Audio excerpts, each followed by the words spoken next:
Editor பண்ணியிருப்பாரு அப்படின்னு சொல்லிட்டு சில தகவல்கள் இணையத்தில் உலாவிக்கிட்டே இருக்கு. எடிட்டர் பண்ணணும்னு நினைச்சிருந்தா இந்த விஷயம் எங்ககிட்ட வாட்டர் மார்க் இல்லாத ஃபுட்டேஜே இருக்கும்.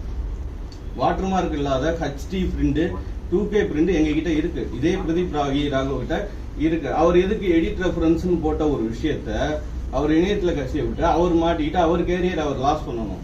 அது அவசியமே கிடையாது. இதுல யாருடைய விஷயமோ இல்ல வேற பின்புலங்கள் என்ன இருக்கோ அது நமக்கு தெரியாத விஷயம். ஏன்னா எங்களுக்கு டெக்னீஷியனா வரோம், டெக்னீஷியனா வேலையை பார்க்குறோம். பின்னாடி அரசியல் இருக்கா அரசியல் இல்லையா அதெல்லாம் நாங்கள் பார்க்க வேண்டிய அவசியம் இல்லை. எங்களுக்கு சம்பளம் கொடுத்தாங்களா கொடுக்கலையா அதை நாங்கள் பார்த்துட்டு வேலையை பார்த்துட்டு போகிறோம். ஸோ அவர்கிட்ட வாட்டர் மார்க் இல்லாத ஃபுட்டேஜே இருக்கும்போது அதை வெளியில விட்டுருக்கலாம்.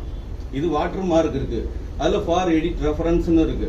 அந்த ஃபார் எடிட் ரெஃபரன்ஸ் அப்படின்னு சொல்றது என்ன அப்படின்னா டிஐலேருந்து வர ஃபுட்டேஜஸ். அது டிஐலேருந்து ஃபைனல் கிரேட் பண்ணி அப்டேட் பண்ணப்பட்ட ஃபைனல் விஷுவல். அது எடிட்டர் சரி பார்க்கறதுக்காக அனுப்புற ஒரு விஷயம்.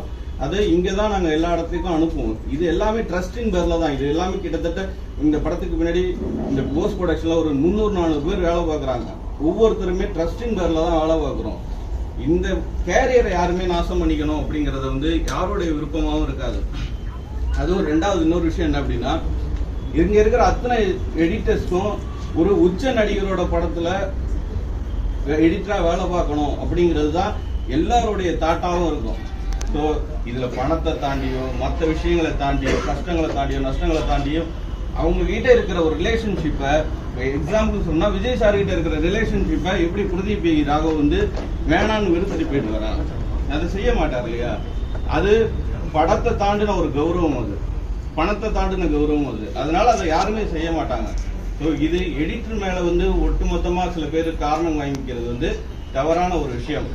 அதற்கு மேற்கொண்டு இந்த விசாரணை சரியான பாதையில போயிட்டு இருக்கு. அது சென்னை போலீஸா இருக்கட்டும், சைபர் கிரைம் போலீஸா இருக்கட்டும், இது ரொம்ப நேர்மையாகவும் ரொம்ப அதாவது என்ன சொல்லணும்னா ரொம்ப வெளியில வந்து எதுவுமே தெரியாத மாதிரி இருக்கு. ஆனா அடுத்த கட்டத்துக்கு நகர்ந்து போயிட்டு இருக்கு இதோடைய விஷயங்கள். அதை அவங்களே அறிவிப்பாங்க அது யாரு என்னன்னு. அந்த குற்றம் சாட்டப்பட்டவர் தெரிகிற வரையும், அந்த குற்றத்தை யார் செய்தாங்கிறது தெரிகிற வரையும் நம்மளுடைய கருத்து திணிப்பெல்லாம் கொண்டாந்து இங்க போட்டாதீங்க தயவு செஞ்சு. உங்களுக்கு யாரையாவது பிடிக்கல அப்படின்னா அதுக்கு எடிட்டர் பலிகாடா கிடையாது, இல்ல XYZ யாரோ பலிகாடா கிடையாது. அவங்களுடைய வேலையை சரியா செஞ்சுக்கிட்டு இருக்காங்க. இன்பிட்வீன்ல யாரோ பண்ணிட்டு போனதுக்காக யாரும் யாருடைய வாழ்க்கையும் இழந்துட முடியாது, இழக்கவும் கூடாது. அதுக்காக தான் இந்த பிரஸ் மீட்டுக்கு நாங்கள் அழைச்சோம். எங்களுடைய இந்த அழைப்பு வந்து எங்களுடைய கருத்தை தெளிவாக பதிவு பண்ணுறோம். போலீஸ் மிக தெளிவாக இதை ஆராய்ச்சி உங்களுக்கு பிரஸுக்காக இருக்கட்டும், மக்களுக்காக இருக்கட்டும், விஜய் சார் ரசிகர்களாக இருக்கட்டும், அத்தனை பேருக்கும் மிக தெளிவான ஒரு பதில் சொல்ற வரையும் வேற யாரையும் குற்றவாளியாக்கி அவங்கள காயப்படுத்தாதீங்க. நன்றி. அலாரம் வந்து எங்களுக்கு வந்து ஒரு முன்னெச்சரிக்கை. இனிமே நாங்க எப்படி ஒர்க் பண்ணணும், எடிட்டிங்ல இருந்து இப்ப நீங்க இருக்கிற எல்லாரும் வந்து இன்னைக்கு இண்டஸ்ட்ரி இருக்கிற டாப் எடிட்டர்ஸ் தான் இங்க இருக்காங்க. எல்லாருமே வந்து மிகப்பெரிய படங்களை பண்ற எல்லா எடிட்டர்ஸுமே இன்னைக்கு வந்து இங்க கூடி இருக்காங்க. இது சாதாரண விஷயம் இல்லை.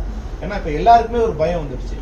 இப்போ நாளைக்கு இந்த இணைய திருட்டை வந்து அரசாங்கமே தடுக்க முடியாத போது அதுக்கு நாங்க பலியாயிடுவோங்கிற பயம் இப்போ எங்க எடிட்டர்ஸ் எல்லாருக்கும் வந்துடுச்சு. அதனால இப்போ எல்லாரும் ஒண்ணு கூடி ஒரு அமீர் வந்து அவரோட கருத்தை ஏதோ தெரிவிச்சாரு. அது வந்து அவர் தெரிவிக்கும் போது அது வந்து அவர் வேற ஒரு கருத்தை தெரிவிக்க விரும்புறாரு. ஆனா நம்ம அந்த லைனுக்குள்ள நம்ம ரீட் பண்ணுவோம் இல்லையா?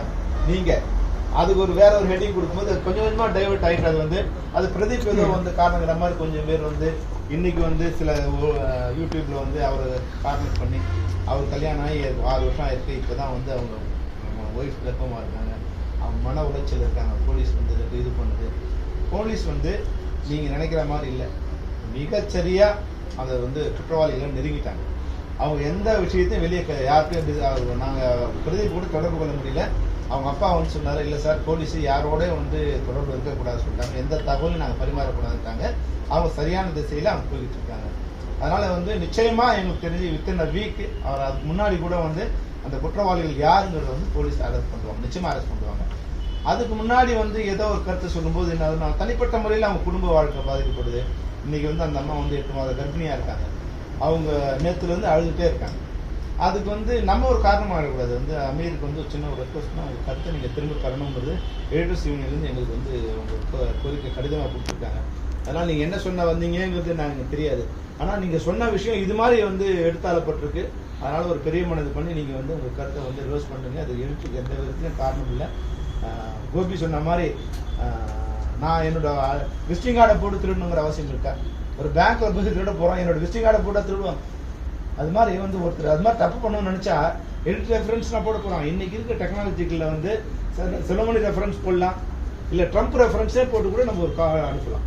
அதனால வந்து இதெல்லாம் சரியான திசையில போயிட்டு இருக்கு. அதனால தயவு செய்து பத்திரிகைகள் கூட வந்து எங்க டெக்னீஷியன்ஸை நீங்க காயப்படுத்தாதீங்க. இல்லை, இது வந்து ஒரு சாதாரண எடிட்டர்ல மிகச்சிறந்த படங்களை பண்ண எடிட்டர், சாதாரண விஷயம் இல்லை.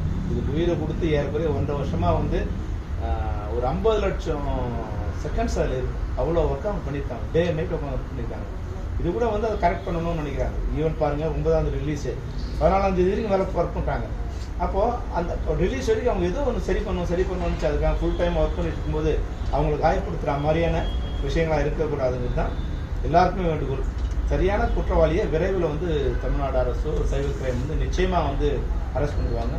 அப்போ வந்து இவர் தான் குற்றவாளின்னு போடுங்க. அதை நாங்கள் யாரும் உங்களுக்கு தடுக்கலை. ஆனால் அதுக்கு முன்னாடி உங்களுடைய ஊடகத்திலேயோ இல்லை பத்திரிகையிலையோ உங்களோட அனுமானத்தின் பேரில் யாரோ ஒருத்தர் சொன்னாங்க, அதை நீங்கள் ஒரு ஸ்டோரியாக பண்ணிக்கிட்டு ஒரு குடும்ப வாழ்க்கையை பாதிச்சிடாதீங்க. ஒரு குடும்பம் அதை நம்பி வாழ்ந்துட்டு இருக்கு, அவங்க இன்னைக்கு ரொம்ப மன உளைச்சல் இருக்காங்க. அவங்களுக்கு இதெல்லாம் ரொம்ப புதுசு, இல்லை போலீஸோ இதுவோ எல்லாம் புதுசு. இதன் மூலம் அது வந்து அதிகப்படியாகுதுன்றதால எங்களுக்கு வந்து ஒரு ரெக்வஸ்ட்டாக உங்களுக்கு இருக்கிறோம். நீங்கள் தயவுசெய்து எங்களையும் உங்களில் ஒருத்தராக உங்கள் சகோதரர் நினச்சிங்க தவறான கருத்துக்களை பார்க்கலாம். நன்றி.